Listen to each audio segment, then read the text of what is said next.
우리 이사야서 말씀 우리 한 구절 찾아 읽겠습니다. 이사야서 1장 1절입니다. 이사야서 1장 1절입니다.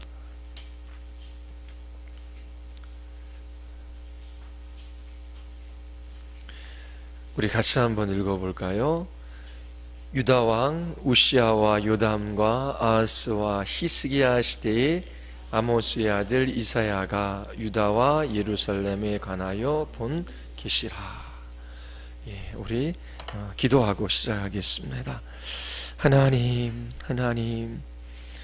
이사야 선지자를 통하여 히스기야 왕에게 또 남유다 백성에게 또 오늘 우리에게 말씀하시는 주님의 음성을 듣게 하여 주시옵소서. 성령 하나님, 우리 가운데 역사하여 주시옵소서. 한 사람 한 사람 끝까지 하나님과 하나님의 약속의 말씀을 붙들게 하여 주시고 그리스도 안에서 이루신 하나님의 놀라운 구원의 일들을 바라보며 끝까지 인내하며 이 믿음의 길들을 걸어가게 하여 주시옵소서. 우리의 모든 삶을 통하여 주의 은혜가 나타나기를 원하나이다. 저희들이 주님의 큰 넓고 깊은 사랑에 우리의 마음을 기대게 하시고 그 사랑에 우리의 마음이 물들어 우리 또한 사랑하며 살아갈 수 있는 주님의 백성들로 저희들을 새롭게 하여 주시옵소서. 예수 그리스도의 이름으로 기도드리옵나이다. 아멘. 하나님만이 홀로 독립적이시고 또 스스로 계신 분이시지요. 하나님이 창조하신 모든 피조물들은 서로 의존적입니다. 그리고 모든 피조물들은 하나님께 의탁되어져 있습니다. 그래서 인간은 태어나면서부터 본성적으로 의지할 것을 찾습니다. 소망할 것을 찾지요. 그리고 좋아하는 것에 마음을 줍니다. 이렇게 의지할 것이 없는 사람, 소망하는 것이 없는 사람, 좋아하는 것이 없는 사람들은 불안과 두려움 가운데 살아갑니다. 여러분, 무엇을 의지하며 살아가고 계십니까? 여러분들이 의지하는 대상이 무엇이지요? 그것만 생각하면 마음이 좋아요. 마음에 평안이 있고요. 그리고 담대함이 있고요. 기쁨이 찾아옵니다. 그러한 것들이 있습니까?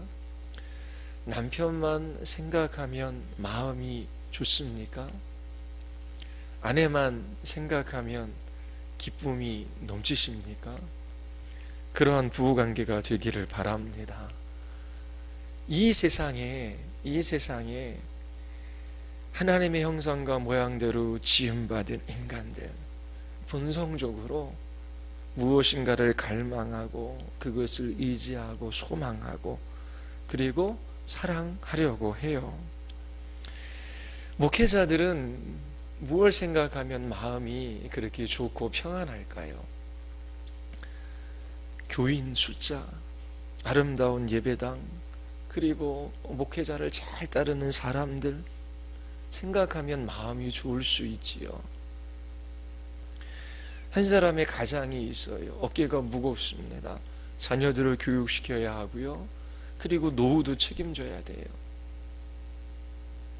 근데 이 세상에서 땀 흘려 열심히 일해도 노후의 삶이 보장되지 않고 또 자녀들도 잘 교육시킬 수 없을 것 같은 불안과 두려움이 그렇게 몰려옵니다. 그런데 직장이 든든하고 그리고 노후의 연금도 두둑하게 받아요. 또 뭐 동산도 있고 부동산도 있어요.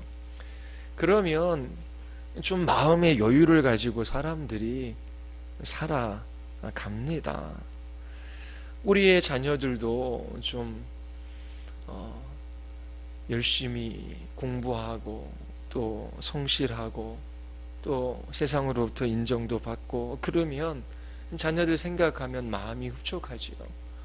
그런데 자녀들이 뭘 먹고 살까? 그리고 막 방황하는 모습들을 봐요. 그러면 자녀들의 장래에 관해서 불안과 두려움이 몰려오지요.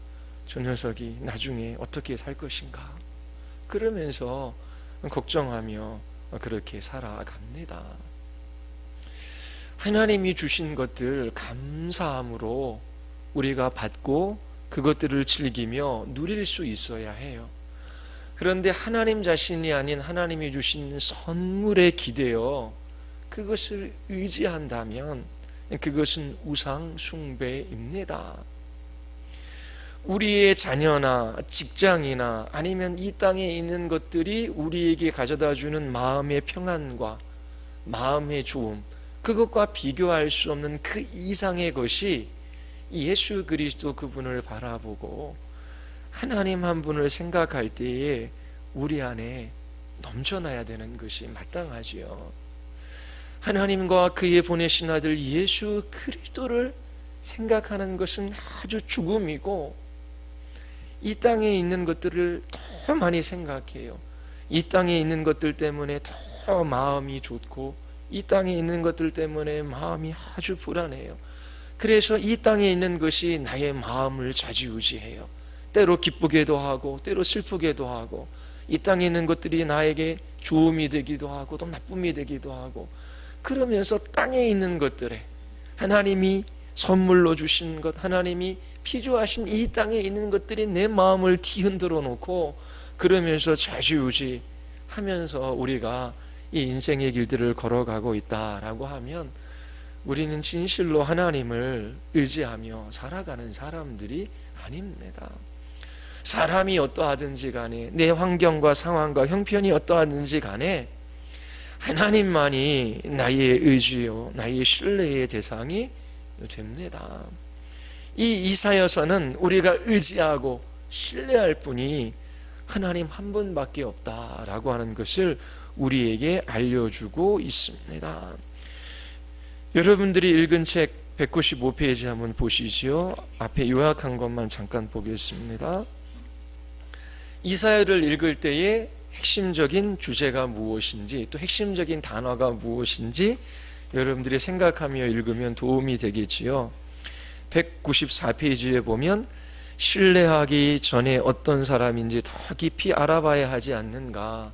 자, 이 제목은 책을 읽어보신 분들은 아시지요. 사람은 신뢰의 대상이 될 수 없다라고 하는 것입니다. 저도 이게 누가 가르쳐 줬겠지요. 어려서부터 제 마음에 있었던 것은 이 땅에 있는 사람이든지 그 무엇이든지 신뢰의 대상이 될 수 없다, 믿음의 대상이 될 수 없다. 특별히 사람에 관련돼 있어서도 이 땅에 있는 모든 사람은 나보다 학식이 높아요, 나보다 성경적인 지식이 더 많이 있어요, 그리고 나보다 유능하고 지혜도 있어요, 인생의 연륜도 있어요. 그렇지만 이 땅에 있는 모든 사람은 의지의 대상이 아니라 섬김의 대상이다, 신뢰의 대상이 아니라 사랑의 대상이다. 그런 마음들을 어려서부터 하나님이 갖게 해주셨겠지요. 또 누군가 가르쳐 줬겠지요. 그래서 웬만하면 저 코드 이렇게 뽑으시면 됩니다. 저기 위에 있는 거.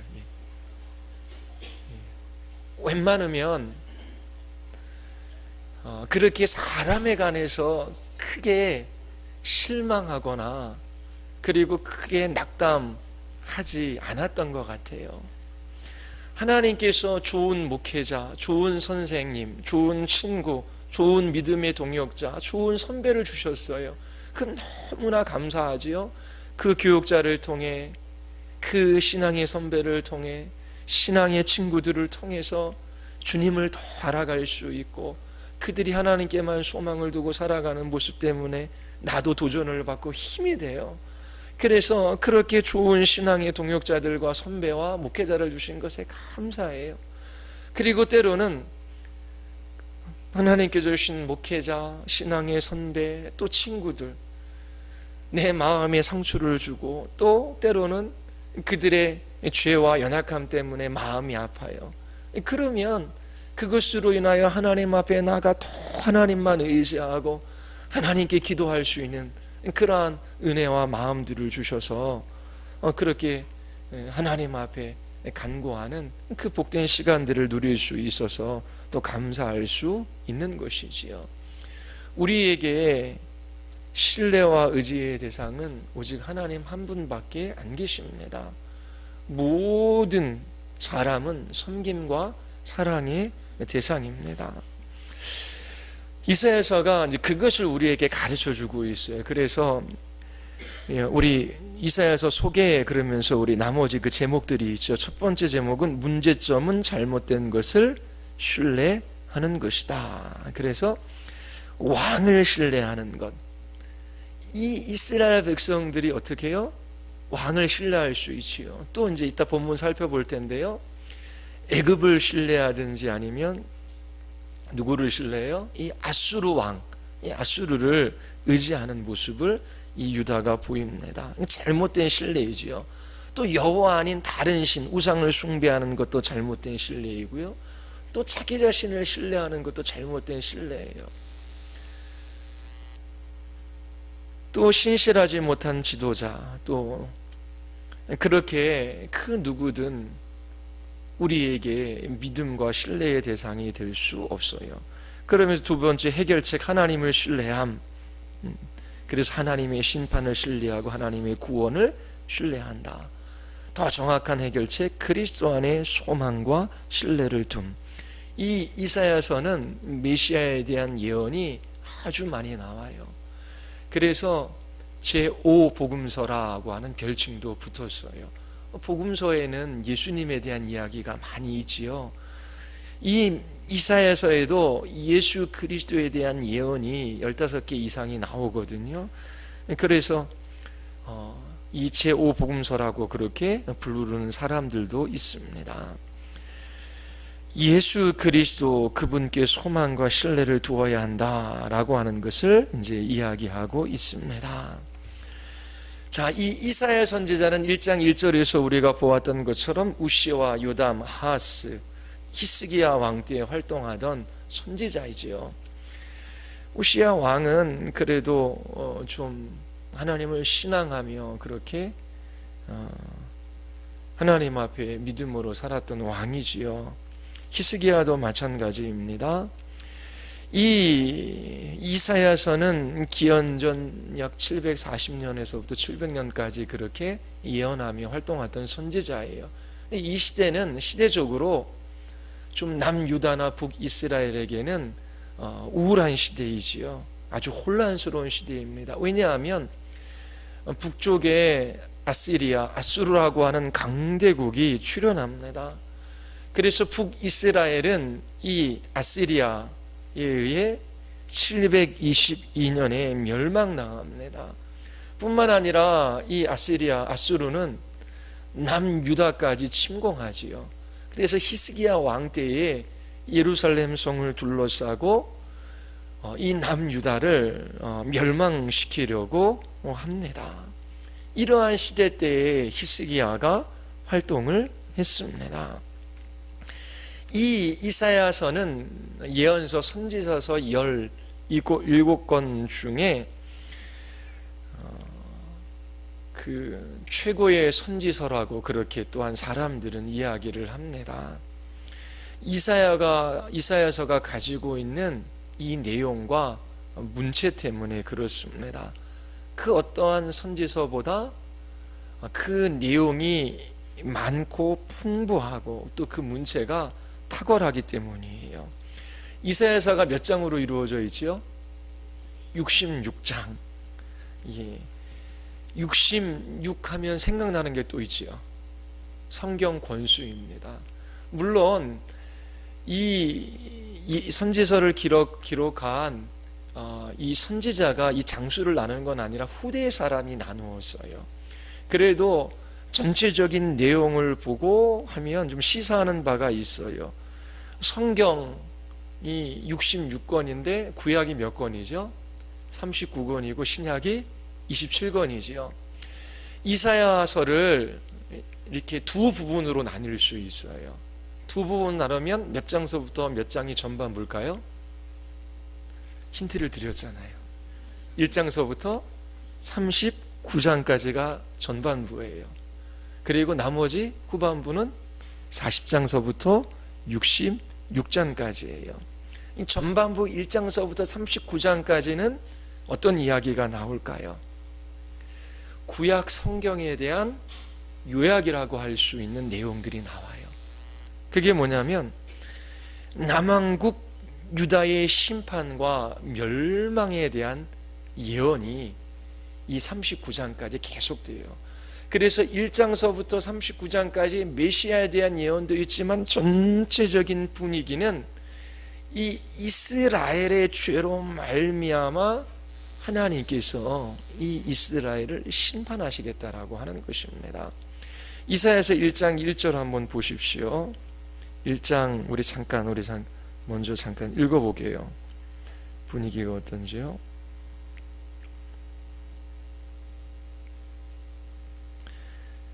자, 이사야서 1장 2절부터 우리 한번 읽겠습니다. 자, 제가 한 절 읽고 여러분들이 한 절 읽고 읽을게요. 하늘이여 들으라, 땅이여 귀를 기울이라. 여호와께서 말씀하시기를 내가 자식을 양육하였거늘 그들이 나를 거역하였도다.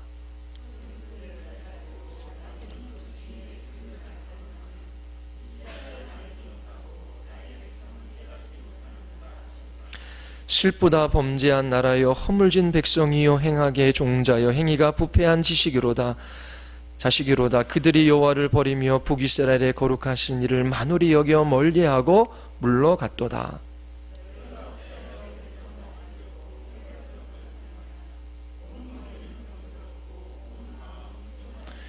발바닥에서 머리까지 성한 곳이 없이 상한 것과 터진 것과 새로 맞은 흔적뿐이거늘 그것을 짜며 싸매며 기름으로 부드럽게 함을 받지 못하였도다.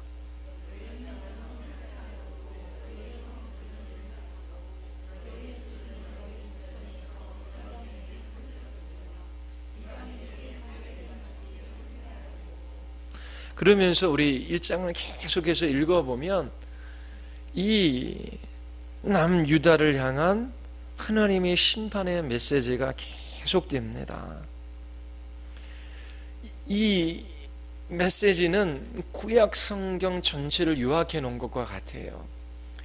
구약 성경 전체에는 오실 메시아에 대한 그러한 준비가 있지요. 이스라엘 백성들에게 끊임없이 하나님께서 하나님 자신이 누구이며 그리고 그들을 향한 그 하나님의 약속이 어떠함을 알려주시고 그 하나님의 신실하심과 그 하나님의 주권적인 역사들을 그 땅 가운데 보이셔요. 그런데 이스라엘 백성들은 끊임없이 하나님을 섬기는 듯 하지만 하나님을 대적하고 우상을 숭배하며 하나님을 떠나가는 그 이야기들이 계속해서 구약에 반복되어져요.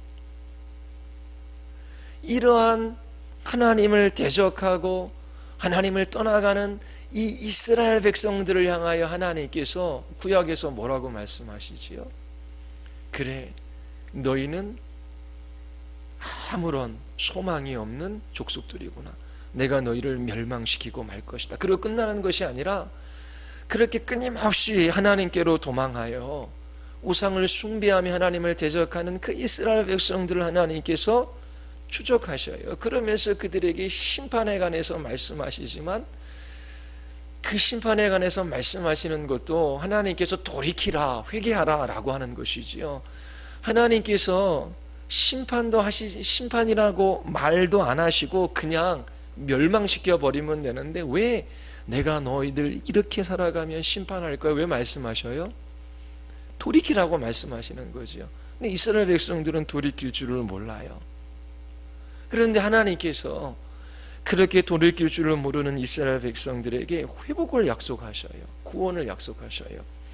이제 그것이 이제 신약 성경이거든요. 그래서 40장서부터 66장까지 후반부는 유다가 바벨론 포로에서 해방될 것, 그들이 구원받을 것을 다뤄요. 이것은 신약 성경의 요약입니다. 그래서 이 40장 이 후반부를 보면 유다가 바벨론의 포로에서 해방될 것이고, 또 고난받는 여호와의 종이 나타날 것이고, 또 하나님께서 하나님의 백성들을 영광스러워하게 하실 것이라고 하는 그러한 미래에 일어날 일들에 관해서 이 이사야 선지자가 예언하고 있습니다. 전체적으로 전반부를 보면 좀 우울하죠. 왜냐하면 이스라엘을 향한 하나님의 진노와 심판의 메시지가 계속되기 때문에 그래요. 그런데 40장 이후의 후반부를 읽어보면 소망이 넘쳐요. 이렇게 이스라엘의 죄로 말미암아 포로로 끌려가고 그들이 고통당하지만 하나님께서 그들을 회복시키시고 그들에게 영광스러운 미래를 허락해 주실 것이라고 하는 이러한 약속의 메시지가 선포되어지고 있습니다. 그리고 후반부가 시작되는 우리 40장 한번 보십시오. 40장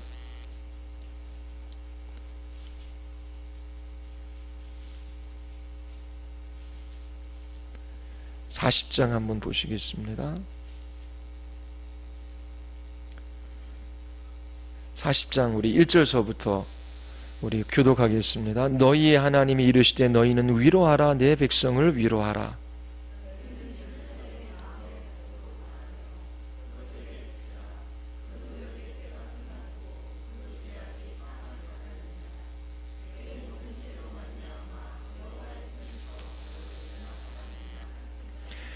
외치는 자의 소리여 이르되 너희는 광야에서 여호와의 길을 예비하라 사막에서 우리 하나님의 대로를 평탄케 하라.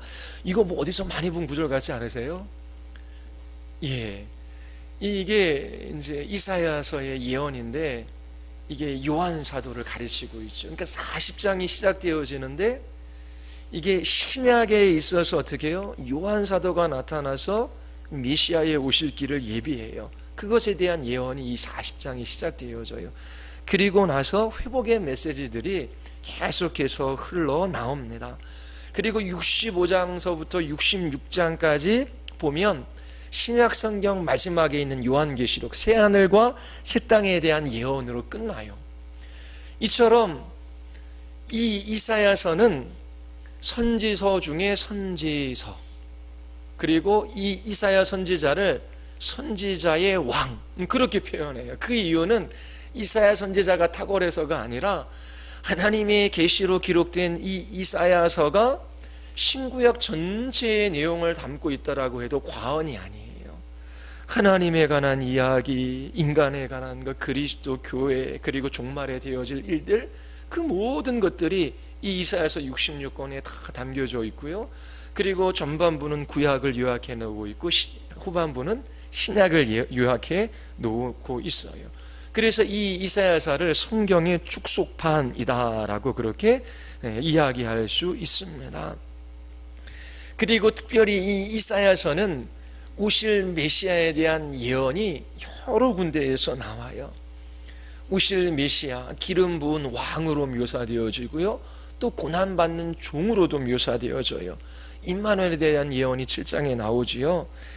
이처럼 그리스도에 대한 예언이 풍성하게 나오는데 이 예언대로 신약 성경이 그대로 이루어져요. 예수님의 탄생, 공생의 사역, 예수님께서 병 고치시는 것, 수치와 모욕을 당하시고 십자가에서 죽으시는 그 모든 일들이 이 이사야서의 예언을 따라 그대로 다 이루어지는 것이지요.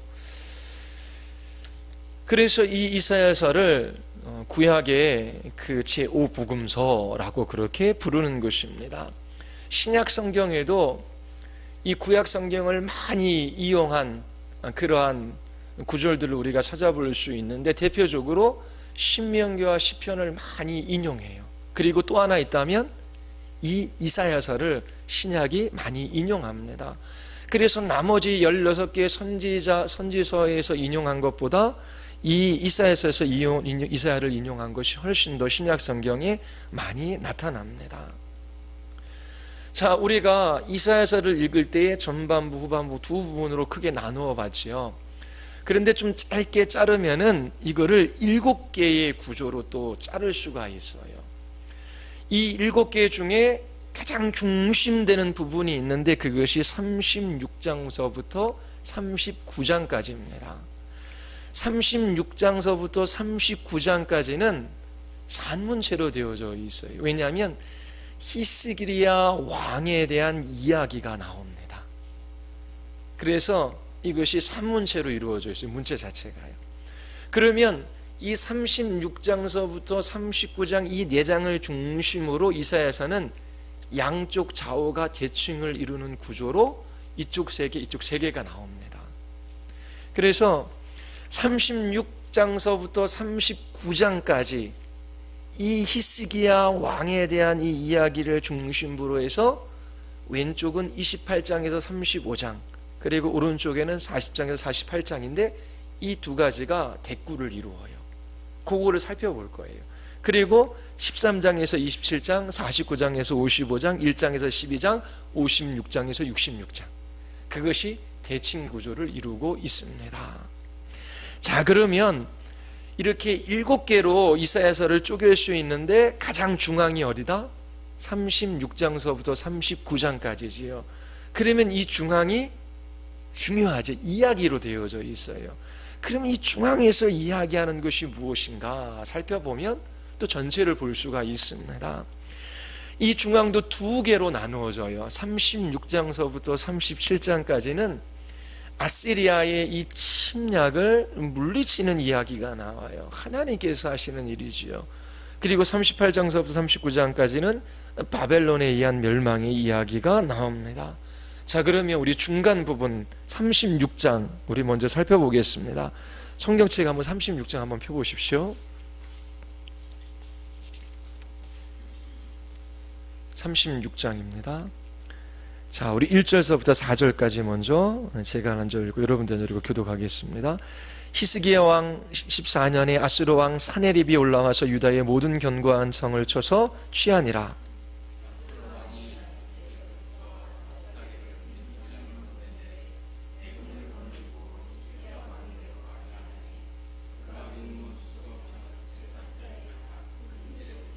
힐기의 아들 왕궁 맡은 자 엘리야김과 서기관 셈나와 아삽의 아들 사관 요아가 그에게 나아가니라.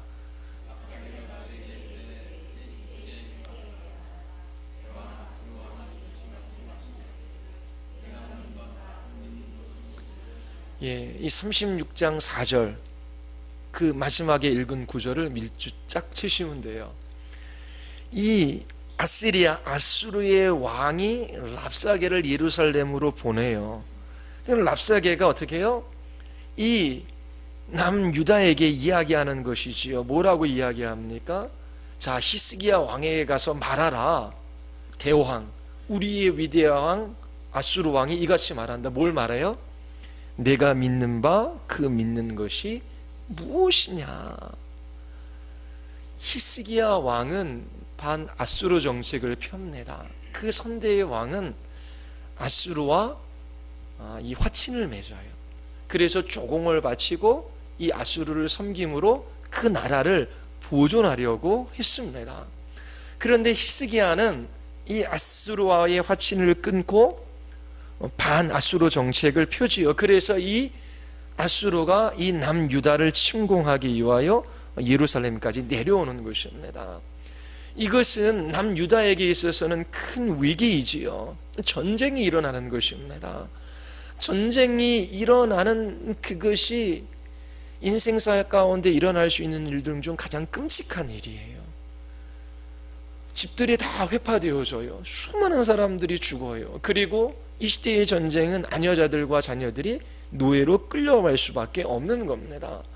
그런데 이제 대군을 이끌고 이 아시리아가 남유다를 침공해 들어옵니다. 나라의 존망이 달린 문제예요. 초강대국이 유다를 침공하고 있어요. 이 선헤드립 왕이 랍사게를 보내어 히스기야 왕을 쪼는 거지요. 자, 내가 믿는 바 그 믿는 것이 도대체 무엇이냐, 무엇 때문에 그렇게 조공도 안 바치고 뻣뻣하게 버티고 있느냐라고 하는 거예요. 계속해서 버틸 경우 너희 나라는 흔적도 없이 사라져버릴 것이다 라고 하면서 이 랍사게를 통하여 협박을 하는 것이지요. 그러면서 36장 5절에 보면 내가 말하노니 내가 좋기 싸울 계략과 용맹이 있노라 하면 입술에 붙은 말뿐이라 내가 이제 누구를 믿고 나를 반역하느냐. 이게 무슨 말이에요? 히스기야 왕을 조롱하는 것이지요.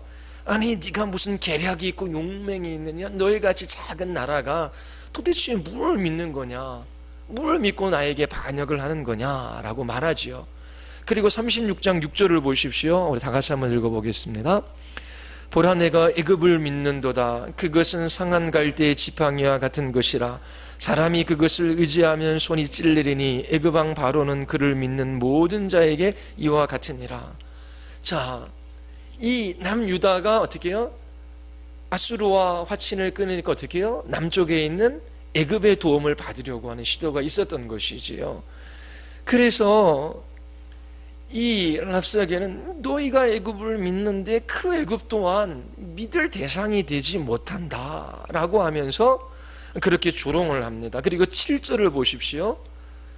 다 같이 읽겠습니다. 혹시 내가 내게 이르기를 우리는 우리 하나님 여호와를 신뢰하노라 하리마는 그는 그의 산당과 제단을 히스기야가 제하여 버리고 유다와 예루살렘에 명령하기를 너희는 이 제단 앞에서만 예배하라 하던 그 신이 아니냐 하셨느니라. 자, 그러면 히스기야 왕, 너 자신도 계략도 없고 용맹도 없고 그러면서 연약한 왕이지 않느냐. 그리고 남쪽에 있는 애굽을 의지하겠다라고 하는데 애굽도 아시리아에 비하면 연약해졌다. 그리고 이 히스기야가 산당을 폐하고 다 제단을 없앴는데 그리고 여호와만을 섬기라고 했는데 너희 신인 여호와가 정말로 의지하고 믿을 대상이 되느냐? 라고 하면서 여호와 하나님을 믿는 것도 쓸모없는 일이다 라고 그렇게 지금 말하고 있는 것입니다. 그러면서 36장 13절서부터 한번 보십시오. 이에 랍사게가 일어서서 유다 방언으로 크게 외쳐 이르되 너희는 대왕 아수르의 왕의 말씀을 들으라. 이게 자기 자신의 나라가 아니라 이제 유다 백성들이 알아들을 수 있는 말로 이야기하는 거예요. 왕의 말씀에 너희는 히스기야에게 미혹되지 말라. 그가 너희를 건지지 못할 것이니라. 우리 15절 16절 같이 읽겠습니다. 히스기야가 너희에게 여호와를 신뢰하려고 하는 것을 따르지 말라. 그가 말하기를 여호와께서 반드시 우리를 건지시리니 이 성이 아수르 왕의 손에 넘어가지 아니하리라 할지라도 히스기야의 말을 듣지 말라. 아수르 왕이 또 이같이 말씀하시기를 너희는 내게 항복하고 내게로 나오라. 그리하면 너희가 각각 자기의 포도와 자기의 무화과를 먹을 것이며 각각 자기의 우물물을 마실 것이요 내가 와서 너희를 너희 본토와 같이 곡식과 포도주와 떡과 포도원이 있는 땅에 옮기기까지 하리라. 자, 이제 회유하는 것이죠. 히스기야 왕도 의지의 대상이 아니다. 애굽도 마찬가지. 이건 너희가 믿는 여호와를 히스기야가 의지하라고 끊임없이 이야기하지만 그 여호와도 너희의 의지의 대상이 아니다. 너희가 이 아수르의 왕의 말을 듣고 항복을 하면 너희를 그대로 보존해 줄 것이며 너희들이 먹고 마실 수 있을 것이다. 그렇게 지금 이야기하고 있습니다. 그러면서 그 남유다 백성들을 협박하는 그 협박의 말들 중에서 이제 구체적인 신뢰를 들어요. 그게 36장 18절서부터인데요. 18절 우리 같이 한번 읽어볼까요? 히스기야가 너희에게를 이르기를 여호와께서 우리를 건지신지라 할지라도 속지 말라. 열국의 신들 중에 자기 땅을 아수르 왕에서 건진 자가 있느냐. 자, 봐라. 각자 자기 자신의 나라 민족들이 믿는 신들이 있었는데 우리가 다 정복했다. 우리가 믿는 신이 더 강하지 각 나라의 신이 강할 리가 없지 않느냐. 너희들 또한 마찬가지 아니냐. 너희들도 너무나 연약하고 또 우리에게 화친을 맺고 또 조공도 바쳤던 그런 민족이고 지금도 여전히 우리가 침공하면 멸망받을 수밖에 없는 그런 상태에 놓여져 있지 않느냐.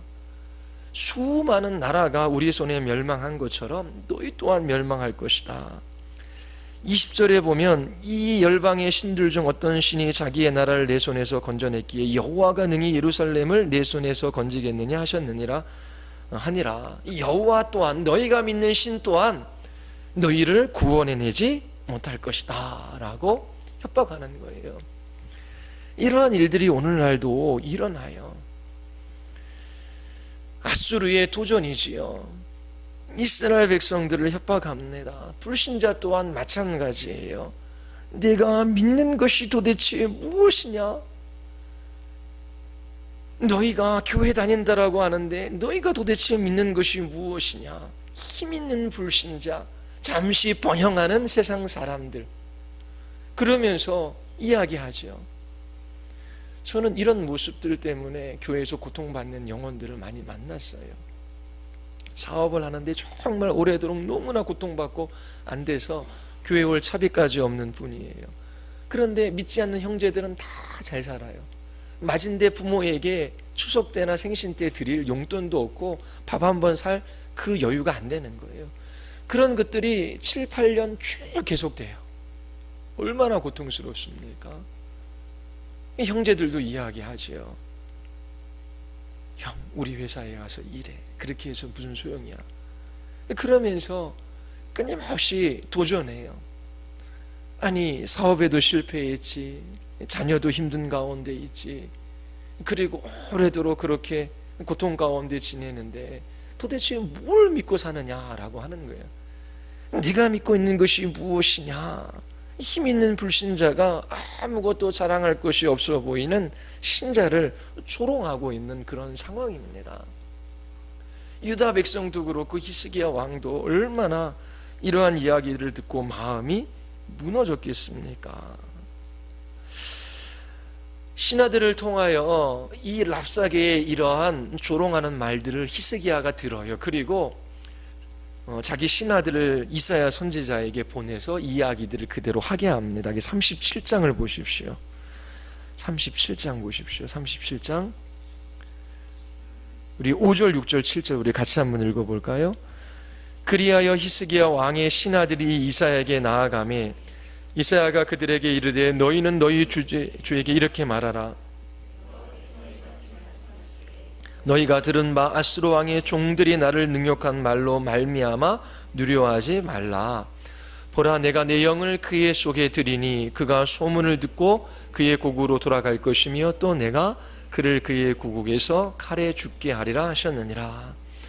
자, 이렇게 조롱당하는 히스기야 왕이 신하들을 이사야 선지자에게 보내고 이 이사야 선지자는 여호와 하나님으로 말미암아 계시합니다. 말씀을 이 신하들에게 주지요. 아수르 왕의 종들이 나 여호와를 능욕한 이 말 때문에 너희 두려워하지 마라. 이 아시리아는 자기 자신의 고국으로 돌아갈 것이다. 그리고 아수르 왕은 칼에 맞아 죽게 될 것이다. 하나님께서 말씀해 주셔요. 자, 그러면 이제 히스기야의 선택에 남아있는 것입니다. 히스기야가 이사야 선지자의 이야기를 들었어요. 하나님께서 어떻게 해주실 것이라고 하는 것이지요. 그리고 이 산헤드립 왕이 보낸 이 랍사게의 망언도 들었어요. 너 자신도 애굽도 그리고 너희가 믿는 신인 여호와도 의지할 대상이 되지 못한다. 항복만 하면 그대로 보존해 줄 것이다. 여호와 하나님은 이사야를 통하여 두려워하지 마라. 내가 반드시 이 아시리아를 물리쳐 줄 것이다. 그 왕은 고국에서 칼에 죽게 될 것이다. 자, 누구의 말을 듣고 어떤 것을 선택해야 하겠습니까? 이러한 선택의 순간에 우리는 매일매일 부딪혀요. 이 땅에서 어려움을 당해요. 육체적 질병도 찾아오고요. 그리고 물질적인 어려움도 당합니다. 무엇을 의지하며 무엇을 선택하며 우리가 매일매일 살아가야 할까요? 참된 신자들 하나님께서 이러한 선택의 순간들을 통해서 빚어가셔요. 정말 두 손 두 발 다 끊어진 것 같고 그 무엇도 할 수 없는 그 상황 속에서 하나님만이 나의 힘이시며 나의 도움이시며 나의 능력이십니다. 전심으로 하나님 한 분만 의지하게 하시는 것이지요. 그래서 정말 엎드려 하나님 앞에 기도하며 하나님 한 분을 의지할 때에 돈이 많으면 그 돈 많은 것 때문에 그 마음의 불안도 두려움도 사라지잖아요. 그리고 자녀들 문제가 있을 때 자녀들이 성실하게 그렇게 살아가면 그것 때문에 마음의 불안과 두려움이 사라지잖아요. 근데 그런 동일한 감정인데 그것 이상으로 하나님 앞에 엎드려 기도할 때에 확신을 주시는 거예요.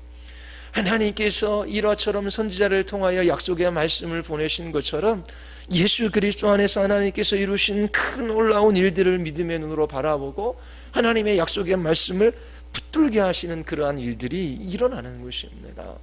히스기야가 선택하는 것이 37장 14절 이후에 나옵니다. 37장 14절부터 우리 교독하며 읽어보겠습니다. 히스기야가 37장 14절입니다. 히스기야가 그 사자의 손에서 글을 받아 보고 여호와의 전에 올라가서 그 길을 여호와 앞에 펴놓고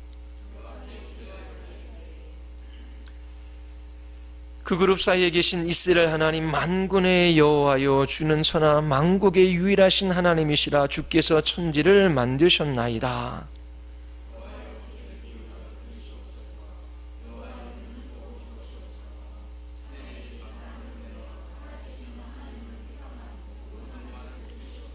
여호와여 아수르 왕들이 과연 열국과 그들의 땅을 황폐하게 하였고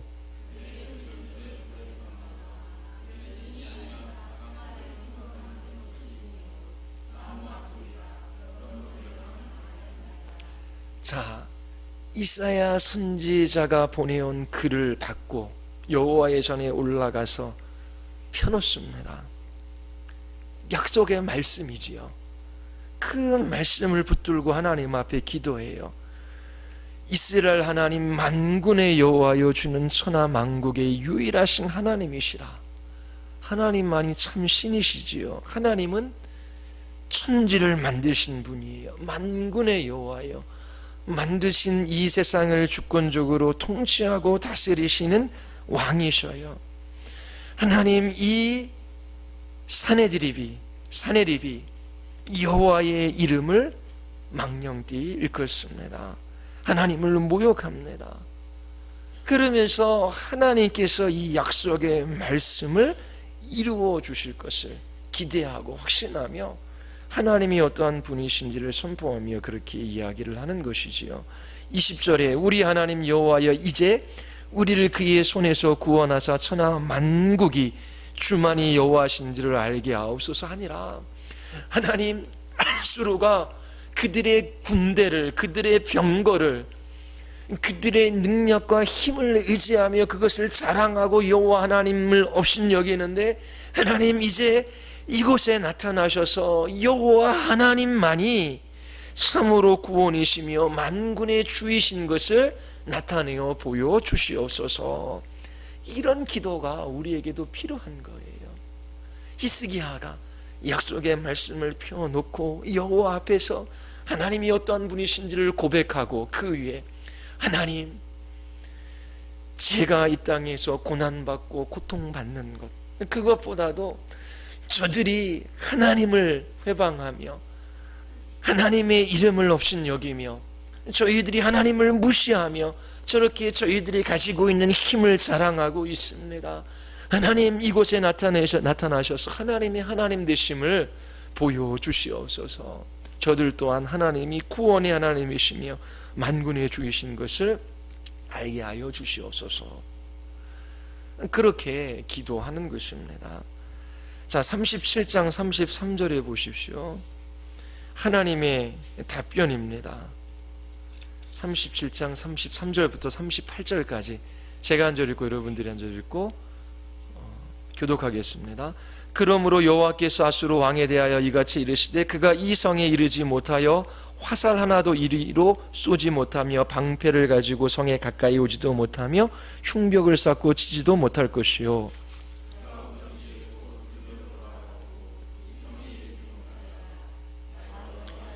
대저 내가 나를 위하여 내 종 다윗을 위하여 이 성을 보호하며 구원하리라 하셨나이다 하니라.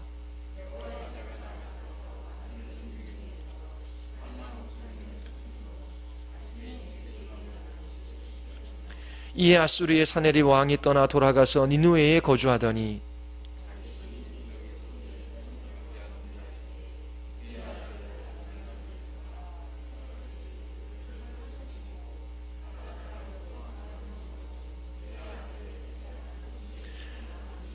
자, 하나님께서 약속하신 것을 신실하게 이루시지요. 히스기야는 하나님을 택합니다. 하나님 앞에 기도합니다. 그 기도를 하나님께서 들으셔요. 하나님께서 약속하신 것처럼 아수르를 물리쳐 주십니다. 사네드립 왕은 아들에게 죽게 됩니다. 이 37장은 이사야서 전체의 메시지를 담고 있어요. 누구를 믿을 것인가, 누구를 신뢰할 것인가 택하라 라고 하는 것입니다. 자기 자신을 신뢰할 것인가, 아니면 강대국을 의지할 것인가, 아니면 이방 사람들이 믿는 신을 의지할 것인가. 하나님께서 이사야를 통해서 말씀하시지요.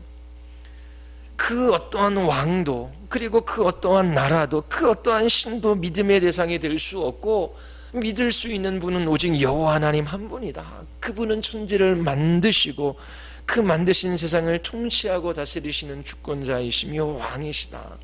그러므로 하나님만 의지하고 하나님만 신뢰하라. 이것이 이사야서의 핵심 메시지입니다.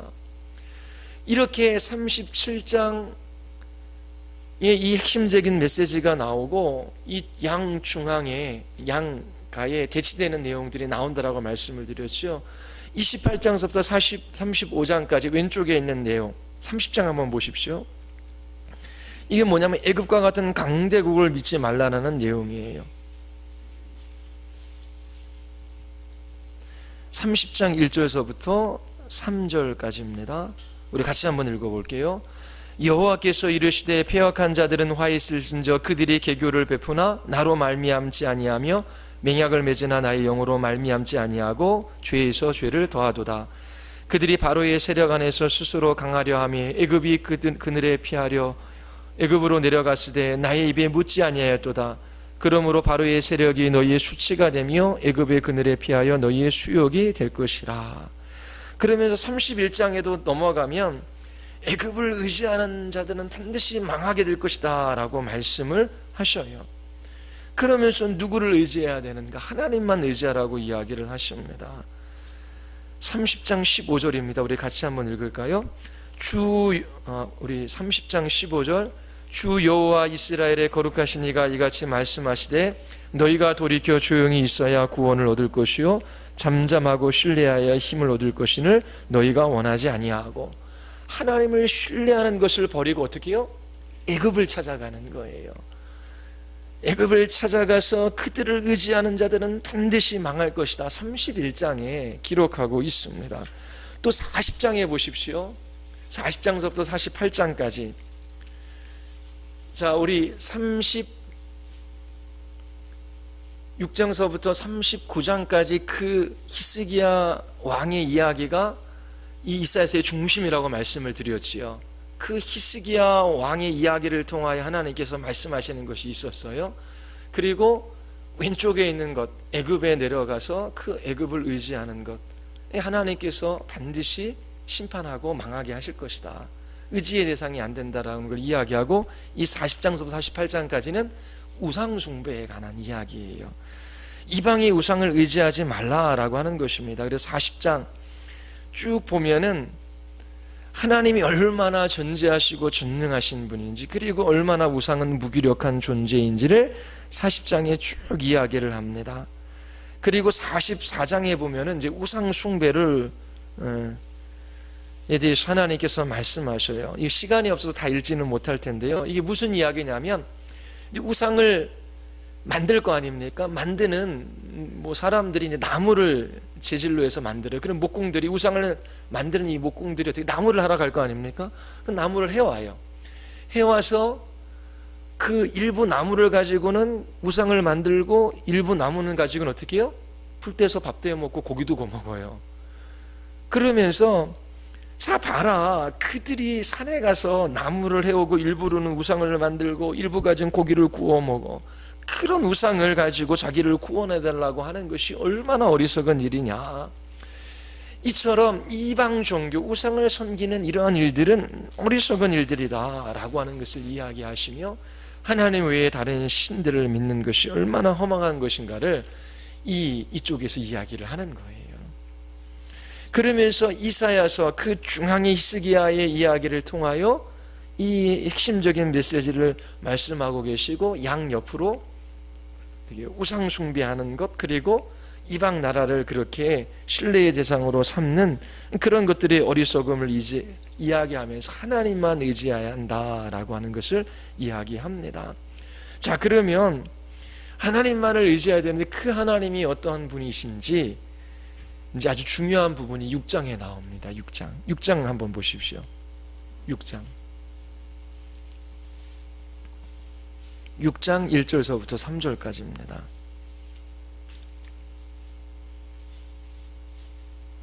6장 1절서부터 3절까지 우리 같이 한번 읽겠습니다. 우시야 왕이 죽된 해에 내가 본즉 주께서 높이 들린 보좌에 앉으셨는데 그의 옷자락은 성전에 가득하였고 스랍들이 모시고 섰는데 각기 여성 날개가 있어 그 둘로는 자기 얼굴을 가리었고 그 둘로는 자기의 발을 가리었고 그 둘로는 날며 서로 불러 이르되 거룩하다 거룩하다 거룩하다 만군의 여호와여 그의 영광이 온 땅에 충만하도다 하더라. 자, 하나님만 신앙해야 된다. 근데 그 하나님이 어떤 하나님이신지 이 이사야가 만난 하나님을 기록하고 있어요. 높이 들린 보좌에 앉으신 하나님이 있어요. 근데 어떻게 우시야 왕이 죽던 해에 이 이사야 선지자가 하나님께 부름을 받지요. 우시야 왕은 그래도 하나님을 의지하며 이 나라를 잘 이끌었던 왕이에요. 그런 왕도 죽습니다. 좋은 왕도 신뢰의 대상이 아니죠, 궁극적으로는. 그러면서 하나님께서 이사야 선지자를 부르셔서 하나님 자신을 나타내어 보여주셔요. 천사의 날개가 6개예요. 2개는 얼굴을 가리고 2개는 발을 가리고 2 날개로 날고 있어요. 그러면서 거룩하다 거룩하다 거룩하다 만군의 여호와여 그의 영광이 온 땅에 충만하도다. 보통 2번 반복하는 것은 최고의 최상의 것을 나타내는 그러한 표현 방법이에요. 근데 3번이나 반복합니다. 거룩하다라고 하는 것을요. 이사야가 하나님을 만나 배웠죠. 거룩하신 하나님이에요. 이 거룩이라고 하는 말의 의미 2가지지요. 하나님은 창조하신 피조물들과 구별되시는 초월자이시라고 하는 거예요. 하나님은 모든 것들을 창조하시고 그 크신 능력과 지혜로 통치하고 다스리시는 주권자이시며 왕이시다라고 하는 것입니다. 왜 사람이 하나님만 의지해야 합니까? 자기 자신이나 아니면 강대국이나 왜 우상은 의지의 대상이 안 돼요? 하나님이 창조주이시고 하나님께서 그 크신 능력으로 그 모든 것들을 통치하고 다스리시고 계시기 때문이에요. 그러면서 6장 4절 5절 우리 같이 한번 읽어보겠습니다. 이같이 화답하는 자의 소리로 말미암아 문지방의 터가 요동하며 성전의 연기가 충만한지라. 그때에 내가 말하되 화로다 망하게 되었도다. 나는 입술이 부정한 사람이요 나의 입술이 부정한 백성 중에 거주하면서 만군의 여호와이신 왕을 배웠음이로다. 자, 거룩하신 하나님을 만나 배우니까 이사야 선지자가 뭐를 고백해요? 하나님 앞에 정말 나는 무능하고 무기력하고 그리고 아무것도 아닌 그러한 천한 미물에 불과하는구나 라고 하는 것을 알게 되는 것이고요. 또 하나는 하나님 앞에 나는 죄인이구나 라고 하는 것을 지금 깨달아 아는 것입니다. 이스라엘 선지자뿐만 아니라 이스라엘 백성 전체가 하나님 앞에 죄인이지요. 하나님은 도덕적으로 완전하신 분이에요. 공의로우신 분이에요. 하나님을 신뢰하지 않거나 하나님의 말씀에 불순종하는 자를 하나님께서 반드시 심판하시는 거룩하신 하나님이십니다. 이처럼 하나님은 도덕적으로 완전하시기 때문에 거룩하신 분이기 때문에 하나님의 뜻을 어기는 죄에 대하여 하나님께서 반드시 심판하셔요. 이 이스라엘 백성들 하나님께서 반드시 심판하시는 것이지요. 이처럼 이 이사야 선지자가 하나님을 배웠는데 하나님은 다른 피조물들과 구별되신 초월자, 하나님은 창조주이시고 그리고 그 모든 것들을 통치하고 다스리시는 주권자, 그리고 그 하나님은 도덕적으로 완전하신 거룩하신 분, 그리고 하나님께서 어떻게 해요? 거룩하시기 때문에 그 죄에 대해서 심판하시는 심판주, 그것을 이사야서가 하나님 앞에서 경험하게 되는 것입니다. 자신이 얼마나 하나님 앞에 미천한지, 그리고 얼마나 죄악된 존재인지, 그리고 그런 죄인들을 하나님께서 심판하신다라고 하는 것을 고백하게 되는 것이지요. 그러면서 6절, 7절 우리 같이 한번 읽어보겠습니다. 그때 큰 스랍 중에 하나가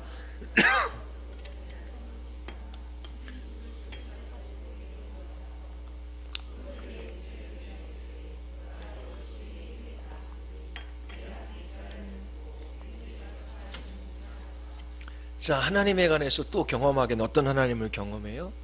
하나님은 이처럼 주권자, 추월자이시고 또 도덕적으로 완전하셔서 그렇게 죄인들을 심판하시는데 하나님께서 자기 자신의 죄를 사하여 주시는 것을 경험해요.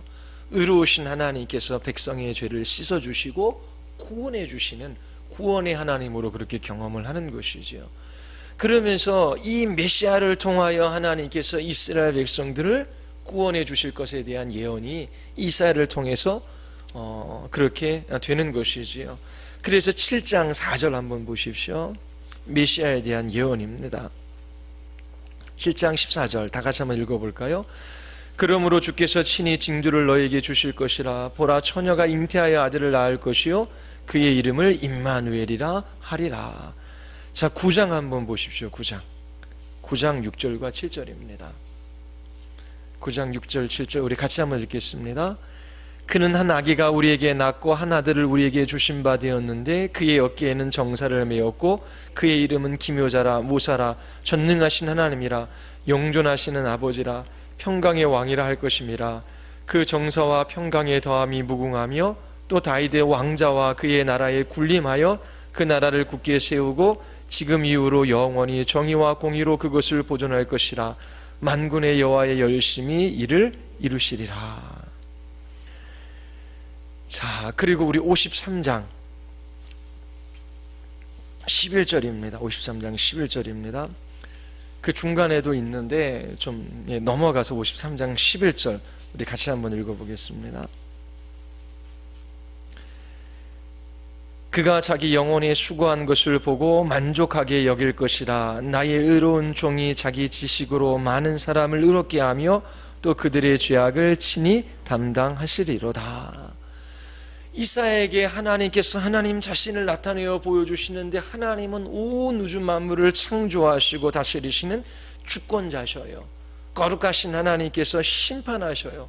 그런데 심판하실 뿐만 아니라 구원하시는 분이시지요. 메시아를 통하여 이 구원을 이루실 것을 보여주십니다.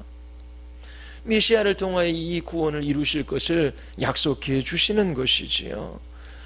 자, 이제 무엇을 의지하며 무엇을 신뢰하며 어디에 소망을 두고 살아갈 것인가 라고 하는 것입니다. 하나님이 주신 그 모든 것들 감사하게 선물로 받으십시오. 그러나 주신 그것에 의지하거나 그것에 매이면 안 돼요. 여러분, 하나님 나에게 주신 선물이 없어요. 감사하십시오. 또 하나님만 의지하게 하나님께서 이끌어 가시는 거예요. 그래서 하나님 자신이 이 땅에 있는 그 어떤 것보다 가장 좋은 선물임을 더 크게 하나님 알아가게 하셔요. 정말 하나님께서 그렇게 하셔요. 제 개인적으로도 어렸을 때 저는 하나님께서 시키셔서 그렇게 기도할 수 있었던 것이지요. 하나님만이 나의 아버지이시며 하나님만이 나의 모든 것이시며 하나님만이 내 인생의 주인이시며 하나님만이 나를 도우시는 분이십니다. 전심으로 하나님 한 분만 의지하며 무릎을 꿇고 기도했어요. 당장에 무엇인가 환경이나 상황이나 바뀐 것이 있는 게 아니에요. 그런데 하나님께서 그 기도를 기뻐하시는 것을 알아요. 하나님께서 그 기도를 들으시고 그 인생의 주인 되어주셔서 이끌어 가셔요. 우리가 우리의 인생의 주인이 아니라 하나님께서 인생의 주인이 되어주셔서 그 모든 것들을 이끄셔서 필요한 것들을 세우시고 선물들을 주셔요. 선물들을 주셔도 그것이 의지의 대상이 아니라 주신 것에 감사하며 하나님께 나아가게 하시지요. 때로 하나님만 의지하라고 할 때에 하나님 의지하는 것을 힘들어 하시는 분들이 있어요. 왜요? 자기 자신 때문에 그래요. 나 같은 사람이 하나님을 의지할 때에 하나님께서 나를 도우실까? 하나님께서 내 인생의 주인 되어 주실까? 하나님께서 정말 신실하게 그 약속의 말씀을 나와 나의 가정에 이루어 주실까? 왜요? 나를 보면 너무나 부족하고 연약하고 죄되기 때문에 그래요. 그것도 자기 자신을 의지하는 것이지요. 자기 자신의 열심도 의지의 대상이 아니에요. 죄인들을 향한 하나님의 열심이 있어요. 하나님께서 아브라함을 택하시고 그 아브라함을 향한 하나님의 열심을 나타내어 보여주셨기에 아브라함이 믿음의 조상이 되었고, 하나님께서 이스라엘 그 한 민족을 아브라함을 통하여 이루셔서 그 민족을 끝까지 붙드셨기에 그 민족 중 하나님께서 메시아를 보내어 주셨던 것이지요. 하나님께서 죄인들을 향한 열심을 가지고 계셔요. 우리가 먼저 하나님을 찾은 것이 아니에요. 하나님께서 우리를 찾으셨어요. 우리가 택한 것이 아니라 하나님께서 나를 택하셨어요. 내가 하나님을 먼저 사랑한 것이 아니라 하나님께서 나를 먼저 사랑하셨어요. 그러면서 55장에 목마른 자들아 물로 나오라, 돈 없는 자도 와라, 와서 사 먹되 돈 없이 값 없이 와서 이 포도주와 젖을 사라. 여러분의 열심이, 여러분의 사랑이 하나님을 감동시켜 하나님께서 여러분들의 인생의 주인 되어 주셔서 이끌어가 주시는 것이 아니에요. 55장 6절 너희는 여호와를 만날 만한 때에 찾으라. 가까이 계실 때에 그를 부르라. 악인은 그 길을 불의한 자는 그의 생각을 버리고 여호와께로 돌아와라. 그리하면 그가 긍휼히 여기시리라. 우리 하나님께로 돌아오라. 그가 너그럽게 용서하시리라. 하나님께서 하나님 의지하지 않고 살아갔던 그 삶에서 돌이켜 돌아오라 라고 하시는 거예요. 회개하고 주께 돌아오는 자, 하나님께서 그를 구원해 주십니다. 이처럼 하나님께서 역사 가운데 실제로 일어났던 사건들이에요. 그 일들을 통하여 하나님이 어떠한 분이시며 우리가 그 하나님 앞에 어떻게 살아가야 할지 알려주셨습니다. 여러분, 하나님이 주신 선물이나 이 땅에 있는 것들을 많이 생각하기보다 하나님과 그의 보내신 아들 예수 그리스도를 생각하는 데 시간을 보내십시오. 그리고 히스기야 왕처럼 예수 그리스도 안에서 하나님께 주신 그 약속의 말씀을 펴놓고 기도하십시오. 하나님, 세상이, 하나님 저처럼 세상에 번영하는 사람들이 하나님의 이름을 망령되이 일컬으며 또 하나님을 믿는 우리를 무시하며 하나님 이렇게 있습니다. 하나님 자신을 나타내어 보여주시옵소서. 만군의 하나님, 이 세상을 창조하신 하나님만이 구원의 하나님이심을 나타내어 보여주시옵소서. 그렇게 날마다 하나님을 선택하며 하나님을 신앙하며 살아가는 여러분들이 되시기를 바랍니다. 우리 같이 한번 기도하시겠습니다. 우리 같이 한번 기도할 때에 하나님 참으로 하나님 한 분 더 알아가기를 원하나이다. 이 땅에 오신 하나님이신 예수 그리스도 한 분 더 알아가기를 원하나이다. 참으로 주님과 교제하며 주님 사랑하며 주님 기뻐하며 살아가게 하여 주시옵소서. 또 하나님, 우리의 마음을 불안해하고 두렵게 하고 또 하나님 근심하게 하는 이 세상의 일들이 있습니다. 하나님 모두 가지고 나아가 십자가 앞에 내려놓게 하시고 참으로 하나님의 다스리심과 하나님의 인도하심을 구하게 하여 주시옵소서. 주님, 우리의 인생 또 하나님 우리의 가정교회 이 역사의 주인이 되어 주셔서 이끌어 가시는 이 놀라운 은혜들을 하나님 저희들이 끝까지 신앙하게 하여 주시옵소서. 우리 같이 한번 기도하시겠습니다.